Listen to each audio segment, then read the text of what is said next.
Hola! Vacation to Bali starts from rupees 22,999 only. GT Holidays.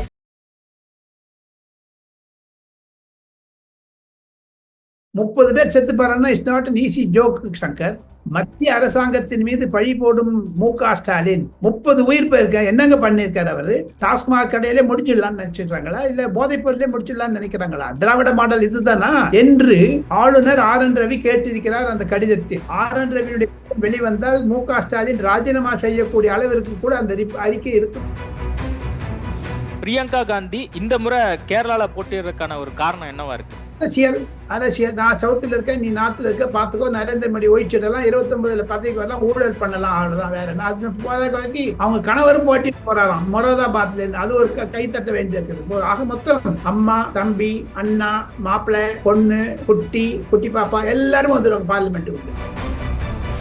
அந்த சபாநாயகர் தொடர்பான விஷயம் ஏன் வந்து இழுபறியிலே இருந்துட்டு இருக்கு? சபாநாயகர் என்பது அரசாங்கத்தை பொறுத்து இருக்கிறது. எதிர்கட்சிகள் என்ன செய்தாங்க? அவருக்கு எதிர்கட்சிகளுக்கு கொள்கை கிடையாது. 99 சீட் வாங்கினாலும் தவிர யார் லீடர் இது இருக்குன்னு எடுக்கவே இல்லையே. அந்த கட்சி அல்பாயிஸ்டா இருக்குதுங்க. இந்தி கூட்டணி என்பது ஒன்றுமே புரியவில்லை.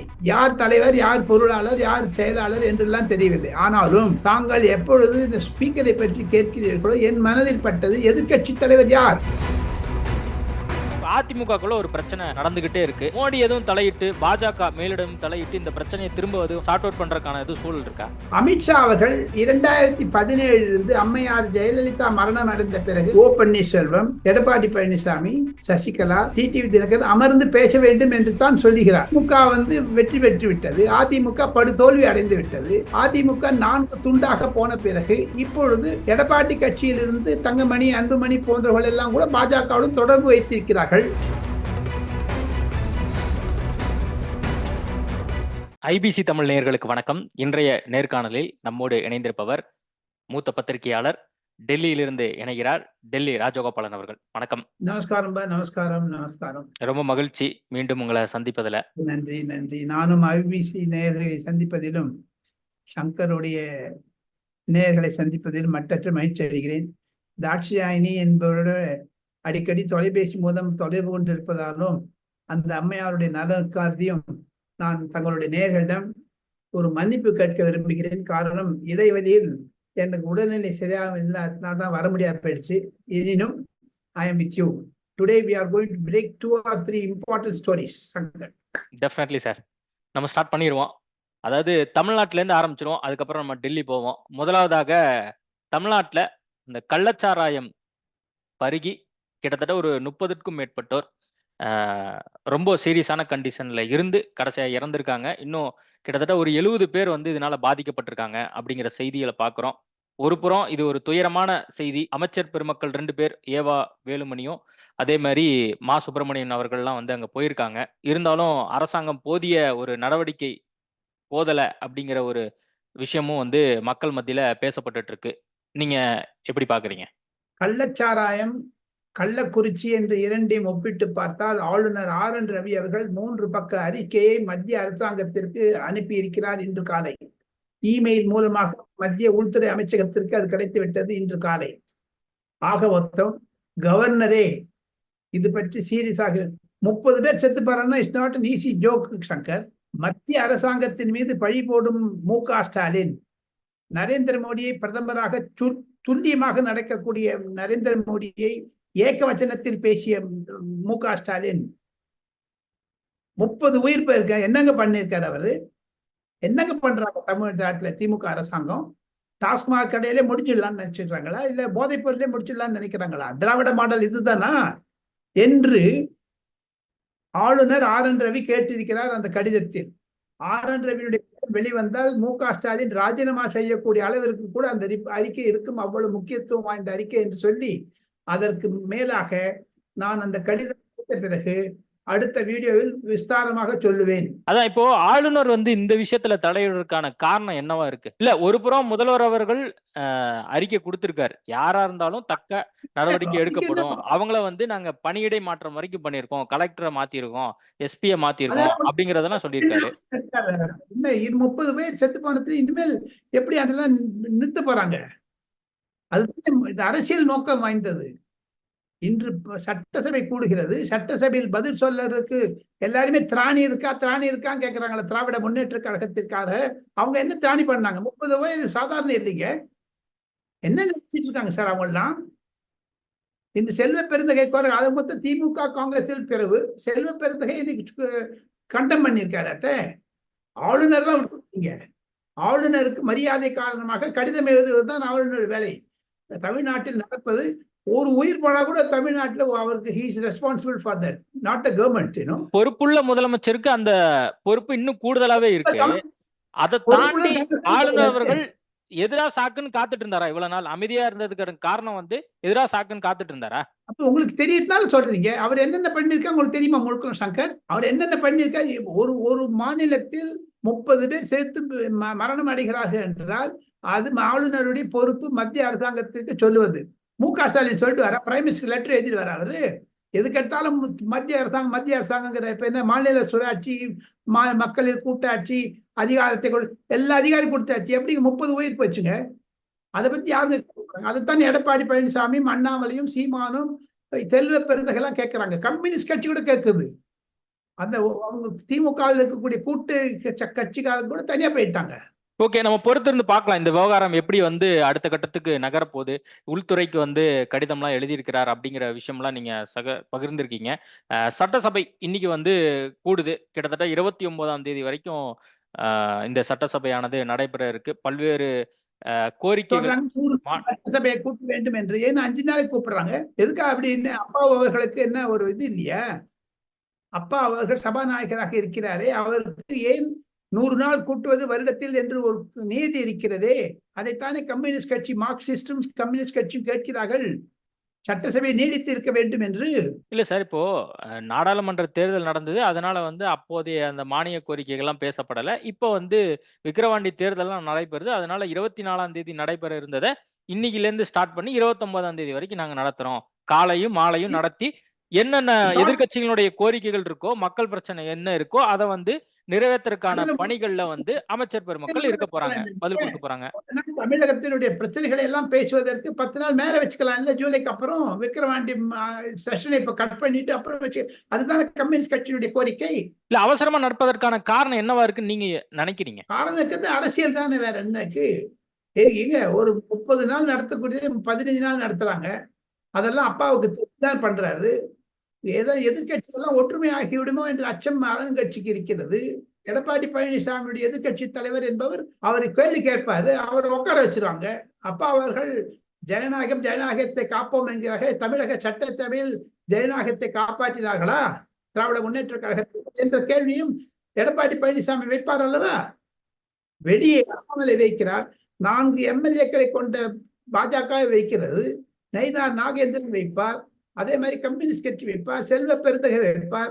எங்க செல்வ பெருந்தகை வாயை அடிச்சு இப்ப ஓபன் பண்ண ஆரம்பிச்சாங்க. எங்க வாயை தடக்க ஆரம்பிச்சுக்காங்க. எதுக்காக? 26 தேர்தல் அல்லவா, அதுக்காக.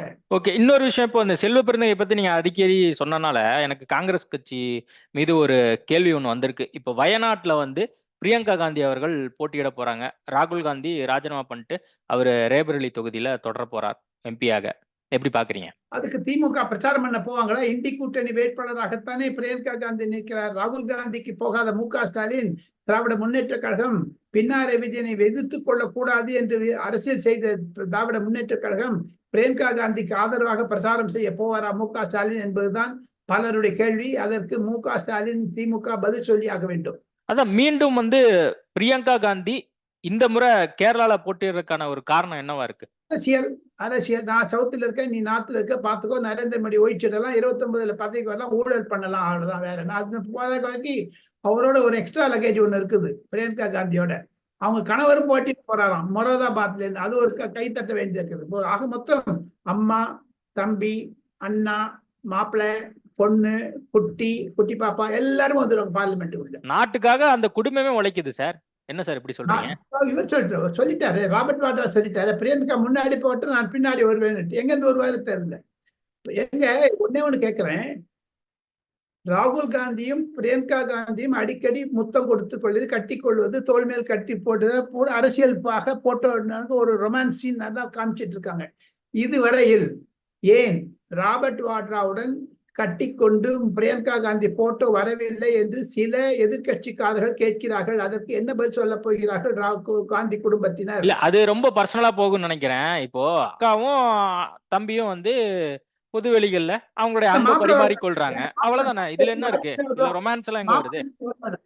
மாப்பிள்ளை எப்படி வராது? அதுல நான் பாராளுமன்றத்துக்கு வருவேன்னு சொல்றாரு. எப்படி வருவார்? அவர் எந்த இடத்துல இருந்து வருவாரு? யார் அனுப்புவாங்க? எங்க அவருக்கும் முதல்லயே சொன்ன நான் அமேட்டியில கண்டெஸ்ட் பண்றேன்னாரு. அமேட்டியில அவங்க ஜெயிச்சுட்டதுனால இவங்க நானும் ஜெயிக்கிறேன். இந்த மொரதாபாத்ங்கிறாரு. இப்போ அங்க இருந்து ஒரு எம்பி ராஜினாமா செய்தால் நான் வருவேன்ங்கிறார். ஆக மொத்தம் குடும்பமே இருக்குதுங்களா பார்லிமெண்ட்ல. ராஜ்யசபால சோனியா காந்தி, லோக்சபால பிரியங்கா காந்தி, ராகுல் காந்தி, ராபர்ட் வாட்ரா, அப்புறம் வேற பெண்ணு பேர் என்ன, ரோஹன் காந்தி, ரோஹிணி காந்தி, இவெல்லாம் வந்து எல்லாமே வந்துடும். அதான் இல்ல இப்ப 29க்கு இப்பயே பிரியங்கா காந்தியை ரெடி பண்றாங்களா மோடிக்கு எதிராக நிக்கணும் அப்படின்னு? ஜனநாயகத்தை காப்போம் என்கிற இதுதான் ஜனநாயகமா? திராவிட முன்னேற்ற கழகம் நாளை நமதே 40 நமதே இந்தியாவின் ஜனநாயகத்தை காப்போங்கிறாங்களே. இந்த காந்தி ஃபேமிலி அங்க வருதுதான் திமுகவுடைய எண்ணமா அல்லது காங்கிரசுடைய எண்ணமா என்று எதிர்கட்சிகள் கேட்பதில் நியாயம் இருக்கத்தானே செய்கிறது. வர்ணனையாளர்களுடைய கருத்து அதுதானே. மீண்டும் வந்து பிரதமர் மோடி 3வது முறையா பிரதமர் ஆயிருக்காரு. அவர் பதவியேற்ற ஒரு சில நாட்கள்லயே ஜம்மு காஷ்மீர்ல அங்க தீவிரவாதிகள் அட்டாக் பண்ண ஆரம்பிச்சிட்டாங்களே, என்ன காரணம்? அதுக்கு பாகிஸ்தானில் கர்மே கூஸ்கே மாறுங்கான்னு சொன்னார் பாருங்க, வீட்டுள்ள பூந்து அடிப்பேன்னு. அதுக்கு எதிர்வினை. அதையும் தவிர வெயிட் அண்ட் வாட்ச் சரியான சமயம் பண்ணுவார் மோடி. ஒன்று, அதே நல்லதை செய்வதற்காக நரேந்திர மோடி அவர்கள் ஜம்மு காஷ்மீரில் இருக்கக்கூடிய நீங்க ஒரு முக்கியமான விஷயத்தை மறந்து விட்டீர்கள் என்று நினைக்கிறேன். ஐபிசி தமிழ் நேயர்களுக்கு அதை முக்கியத்துவமாக சொல்ல வேண்டும். இலங்கைக்கு டாக்டர் ஜெய்சங்கரை அனுப்பினார் நரேந்திர மோடி. அது பாசிட்டிவாவும் சொல்லலாம்ல. சோ ஆக மொத்தம் அவர் செய்ததில் 3.0 ஆரம்பமே சரியாகத்தான் ஆரம்பித்திருக்கிறார்கள். எதிர்வினை ஜம்மு காஷ்மீரில் இந்துக்கள் கொல்லப்பட்டது உண்மைதான். அமர்நாத் யாத்திரை கொல்லப்பட்டது உண்மைதான். அதற்கு பகிரங்கமாக பயங்கரவாதிகள் பாகிஸ்தானிலிருந்து ISI மூலமாக செய்கிறார்கள். ஆனாலும் அதற்கு தடை விதிக்கும் அளவிற்கு ஏன் எதிர்கட்சிகள் அரசாங்கத்துடன் ஒத்துக்கொள்ள மாட்டேங்குதுங்க? ஏன் எதிர்கட்சிகள் ஒத்து போகவில்லை? உதவிகரம் நீட்டவில்லை? ஏன்? நரேந்திர மோடி காட்டி கொடுப்பதற்கு தானா எதிர்கட்சி?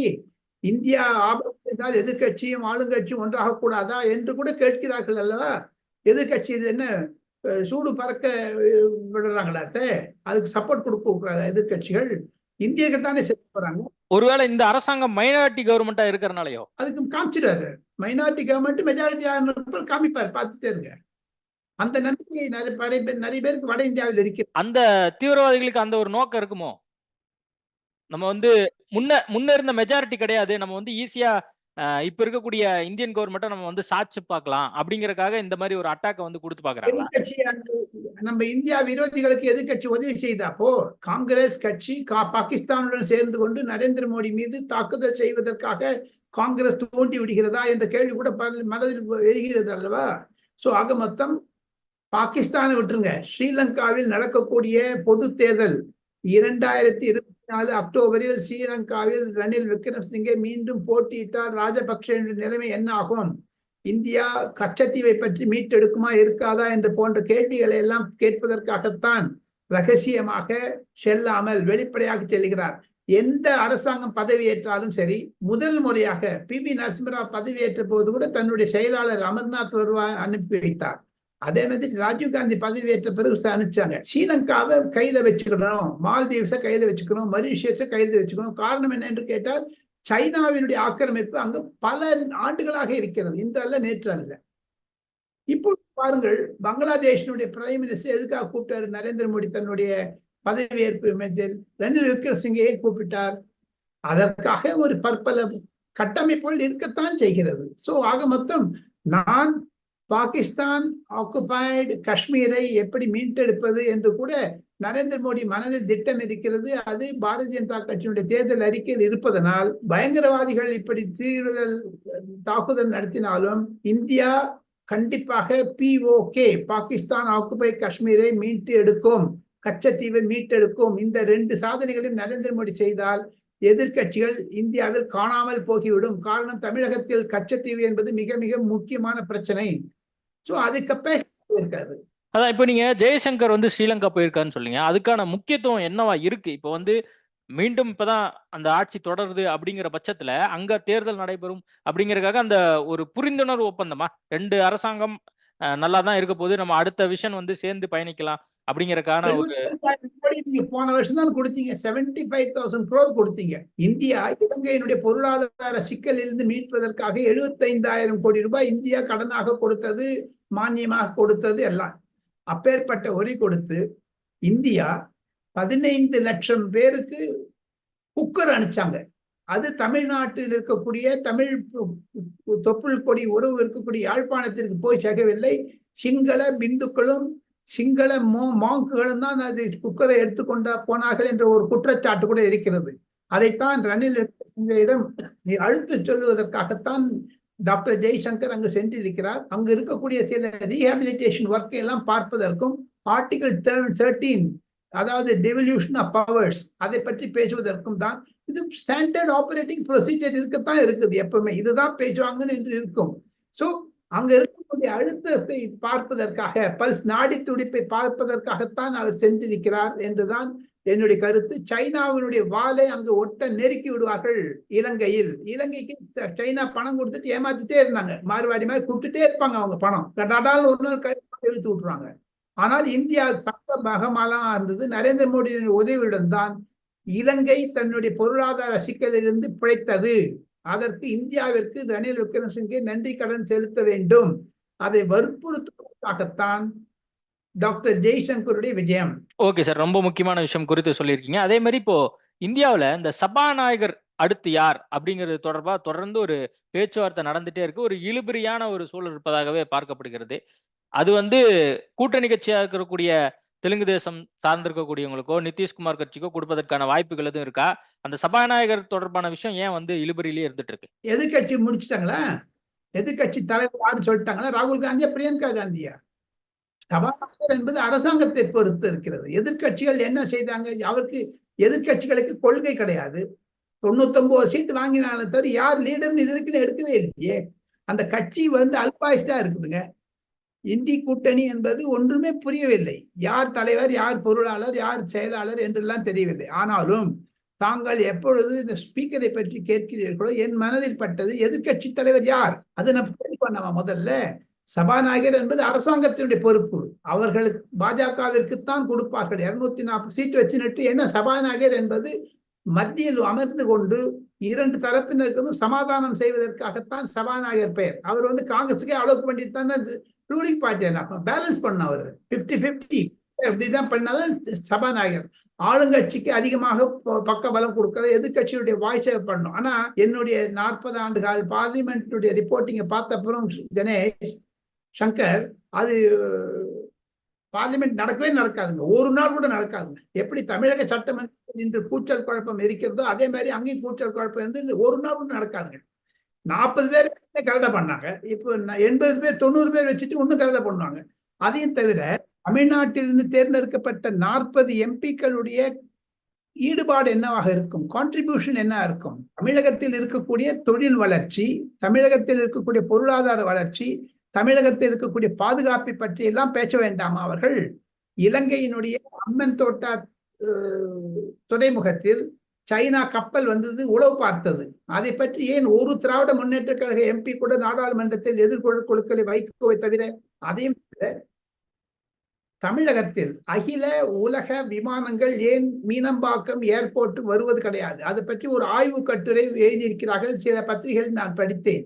அந்த மாதிரியான சில பிரச்சனைகளை எடுத்துக்கொண்டு அவர்கள் ஏன் தமிழகத்தில் இருக்கக்கூடிய விமான நிலையம், மீனம்பாக்கத்தில் இருக்கக்கூடிய ஏரோ பிரிட்ஜ் என்று இருக்கக்கூடியதே அயல்நாட்டு விமானங்கள் தரை இறக்கம் செய்ய முடியாத இருக்கிறது காரணம் அங்க ஏரோ பிரிட்ஜ் சரியா இல்லைன்னு சொல்றாங்க.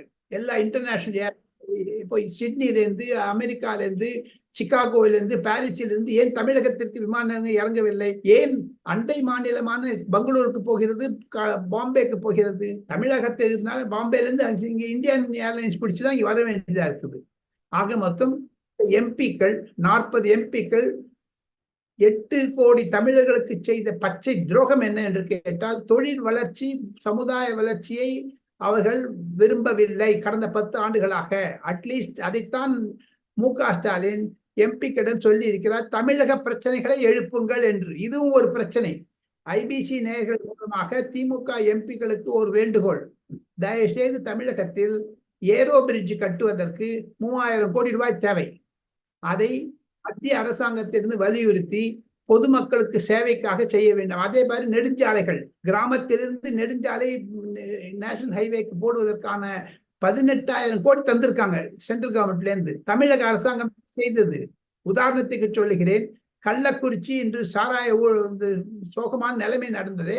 அங்கு சென்று பார்க்க முடியாத அளவுக்கு ரோடு கிடையாது. எங்க தமிழ்நாடு அரசாங்கம் ஏன் ரோடு போடக்கூடாது? ஹைவேல இருந்து டிஸ்ட்ரிக்ட் போறதுக்கு ரோடு போடக்கூடாதா?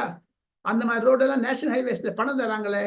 நிதின் கட்கரியிடம் இந்த எம்பிக்கள் கேட்டால் பணம் தருவார் அவர். ஏன் எம்பிக்கெல்லாம் எப்ப போனாலும் நீட் ஒழிக, கவர்னர் ஒழிக, ஆளுநர் ஒழிக, மு.க.ஸ்டாலின் வாழ்க, திமுக வாழ்க, மீது எல்லாரும் ஒழிஞ்சிடணும். அப்படிதான் ஒரு குறிக்கோள். ஆக தமிழக எம்பிக்கள் தமிழகத்திற்கு நல்லது செய்வார்களா இல்லையா தெரியவில்லை. அதுதான் முக்கியங்க. சபாநாயகர் விரைவில் தேர்ந்தெடுக்கப்படுவார், ஓம் பிர்லாவே கண்டினியூ ஆவார் என்று தான் டெல்லியில் வதந்திகள் உருவாகின்றன. அப்ப மீண்டும் அவர் தான் வருவதற்கான சூழல் இருக்கு. ஆமாமா, சூழல் இருக்கு, நன்றாக இருக்கிறது. Okay sir. அதே மாதிரி இன்னொரு கேள்வி, இப்போ பிரதமர் மோடி தொடர்ந்து அதிமுகவோட நல்ல ரேப்போல கடந்த காலங்களில் இருந்திருக்கார். கூட்டணி இல்ல அப்படின்னு ஆயிடுச்சு. பட் இப்ப அதிமுகக்குள்ள ஒரு பிரச்சனை நடந்துகிட்டே இருக்கு. மோடி எதுவும் தலையிட்டு, பாஜக மேலிடம் தலையிட்டு இந்த பிரச்சனையை திரும்ப எதுவும் சார்ட் அவுட் பண்றதுக்கான எதுவும் சூழல் இருக்கா? அமித்ஷா அவர்கள் 2017 அம்மையார் ஜெயலலிதா மரணம் அடைந்த பிறகு அனைத்து குரூப், ஓ பன்னீர்செல்வம், எடப்பாடி பழனிசாமி, சசிகலா, டிடிவி தினகரன் அமர்ந்து பேச வேண்டும் என்று தான் சொல்லுகிறார். இங்க ஒருங்கிணைப்பு அனுப்பிச்சிருக்காங்க புகழேந்தியும் கே.சி. பழனிசாமி. அதைத்தான் அமித்ஷா சொல்லிட்டு இருக்காரு. சொன்னா வட இந்தியன் கேட்க கூடாது. இல்ல, இப்ப அமித்ஷா சொல்லிதான் இவங்க அமைக்கிறாங்களா ஒருங்கிணைப்புக்குள்ளலாம்? கே.சி. பழனிசாமி, ஜே.சி.டி. பிரபாகர்லாம். திமுக வெற்றி பெற்று விட்டது, அதிமுக படுதோல்வி அடைந்து விட்டது. அதிமுக 4 துண்டாக போன பிறகு இப்பொழுது எடப்பாடி கட்சியிலிருந்து தங்கமணி, அன்புமணி போன்றவர்கள் எல்லாம் கூட பாஜகவுடன் தொடர்பு வைத்திருக்கிறார்கள். அந்த பின்னணியில் பார்த்தால் அமித்ஷா சொல்வதற்காக அதிமுக செய்யவில்லை. எனினும் அதிமுக தன்னுடைய நிலைப்பாட்டை எதிர்கட்சி என்ற ரீதியில் எடப்பாடி பழனிசாமி ஆளுமையை காண்பிக்க வேண்டும். அவர் தன்னுடைய 65 எம்பிக்களை ஒன்னா வச்சுக்கிறா பாருங்க. முதல்ல அவர் எப்படி கண்ட்ரோல் பண்ண போறாரா இல்லையா பாருங்க. இல்ல, யார் கண்ட்ரோல் பண்ணுவாரான்னு கேக்குறீங்க, சொல்றீங்க? எடப்பாடி. ஏன்னா அந்த திமுக அதிமுகவை உடைப்பதற்கான பல முயற்சிகளை ஏற்படுத்தி வருகிறது. 15-16 எம்எல்ஏக்கள் அதிமுகவின் எடப்பாடி பழனிசாமி வெளியே வர இருக்கிறார்கள் என்பதுதான் வதந்தி டெல்லியில் உலவுகிறது. அவங்களாம் திமுக பக்கம் போறாங்க அல்லது திமுகவுக்கு சாதகமா நடந்துக்க போறாங்க அப்படின்னு போயிடுவாங்க, அவ்வளவுதான். திமுக சாதகமா பாதகமா தெரியாது. எடப்பாடி பழனிசாமியிடம் இருக்க மாட்டார்கள். அதைத்தான் திமுக துண்டு அடிக்க ஆசைப்படுகிறது. ஓகே சார், நிறைய விஷயங்கள் குறித்து பேசியிருக்கோம். டெல்லியில இருந்து என்ன மாதிரியான செய்திகள் வந்துகிட்டு இருக்கு அப்படிங்கறதே நீங்க அப்டேட்டா கொடுத்திருக்கீங்க. மீண்டும் மற்றொரு நிகழ்ச்சியில் சந்திக்கலாம். நேர்காணல் கொடுத்ததுக்கு மிக்க நன்றி. நன்றி நன்றி நன்றி. Hola! Vacation to Bali starts from rupees 22,999 only. GT Holidays.